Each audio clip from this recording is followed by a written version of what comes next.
വണക്കം മക്കളെ, വണക്കം. പുതിയൊരു അടുത്ത വീഡിയോ ആയിട്ട് പിന്നെയും വന്നിട്ടുണ്ട്. ഇതും എല്ലാവർക്കും ജീവിതത്തിലുള്ള പോലെ ഒരു കാര്യം തന്നെയാണ്. കാര്യം എന്താ വെച്ച് കഴിഞ്ഞാൽ, എല്ലാവർക്കും ഒരു സെക്കൻഡ് ഹോം ഉണ്ടാവും. സെക്കൻഡ് ഹോം പറയുമ്പോൾ തെറ്റിദ്ധരിക്കണ്ട. എല്ലാവർക്കും ഒരു വീടല്ലാതൊരു കംഫർട്ട് പ്ലേസ്, അതായത് സെക്കൻഡ് ഹോം എന്ന രീതിയിൽ എല്ലാവർക്കും ഉണ്ടാവും.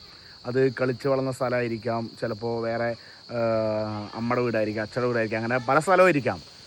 എൻ്റെ ഒരു സെക്കൻഡ് ഹോം എന്ന് പറയണത് ഞാൻ ചെറുപ്പത്തിൽ കളിച്ച് വളർന്ന സ്ഥലം. അതായത് നമ്മുടെ അമ്പലപ്പറമ്പും ആൽത്തറയും കാര്യങ്ങളൊക്കെ ആയിട്ട് ചെറുപ്പം മുതൽ കളിച്ച് വളർന്ന സ്ഥലം. അതാണ് എൻ്റെ ഒരു സെക്കൻഡ് ഹോം. കാരണം ഒട്ടുമിക്ക വർഷങ്ങളും, അതായത് ഇപ്പോൾ എന്തെങ്കിലും ഫ്രസ്ട്രേഷനാണ്, എന്തെങ്കിലും ടെൻഷനാണ്, കാര്യങ്ങൾ എന്തൊക്കെയാണെങ്കിലും വീട്ടിലിങ്ങനെ ഒറ്റയ്ക്ക് ഇരുന്ന് ഇങ്ങനെ റൂമിലിരുന്ന് കുറേ ആലോചിക്കും. പക്ഷേ അതിനൊരു അവസാനം അല്ലാന്ന് തോന്നുമ്പോൾ നേരെ ഇറങ്ങി വരും നമ്മുടെ സെക്കൻഡ് ഹോമിലോട്ട്. അതായത് നമ്മൾ കളിച്ച് വളർന്ന ആ സ്ഥലത്തിലോട്ട് ഇങ്ങനെ വരും. അവിടെ വന്ന് ആ ആലോചിച്ച കാര്യങ്ങൾ ഒന്നും കൂടെ ഇങ്ങനെ ഒന്ന് ആലോചിച്ച് അവിടെ തന്നെ ഒരു തീരുമാനമാക്കിയിട്ട് തിരിച്ചു പോവുള്ളൂ.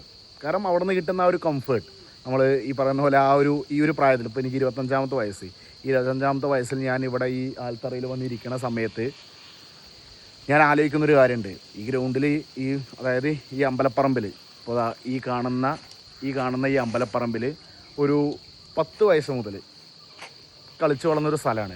സോ അതിങ്ങനെ ആലോചിക്കും, ആ കാര്യങ്ങളിങ്ങനെ ആലോചിക്കും. സ്വാഭാവികമായിട്ടും എല്ലാവരും ആലോചിക്കുന്ന പോലെ തന്നെ ഞാനും ആലോചിക്കും. സ്വാഭാവികമായിട്ടും ടെൻഷനും കാര്യങ്ങളൊക്കെ ഇങ്ങനെ റിലീഫാവും. പിന്നെ അതേപോലെ ഈ ആൽത്തറയിൽ അങ്ങോട്ട് ഇരുന്നാൽ, ഈ ബാക്കിൽ കാണുന്ന ഈ ആൽത്തറയിൽ അങ്ങോട്ട് ഇരുന്നിട്ട് നേരെ ബാക്കിലോട്ട്, അതായത് നേരെ അങ്ങോട്ട് നോക്കിയാൽ കല്ലടിക്കോടൻ മല, അതിങ്ങനെ ഇവിടെ നിന്ന് കറക്റ്റ് വ്യൂ ആണ്. അപ്പോൾ എൻ്റെ മെയിൻ വീക്ക്നെസ് ആണ് ഈ ഒരു സ്ഥലത്തിലിരുന്ന് നേരെ ആ കല്ലടിക്കോട് മലയിലോട്ട് ഇങ്ങനെ നോക്കി കുറച്ച് നേരം കൂടി ഇരുന്ന് ഒന്ന് റിലീഫാവും. അപ്പോൾ കിട്ടുന്നൊരു സംതൃപ്തി. അതേപോലെ അമ്പലം, വേമ്പലം മഹാദേവ ക്ഷേത്രം, ശിവൻ കോയിലാണ്.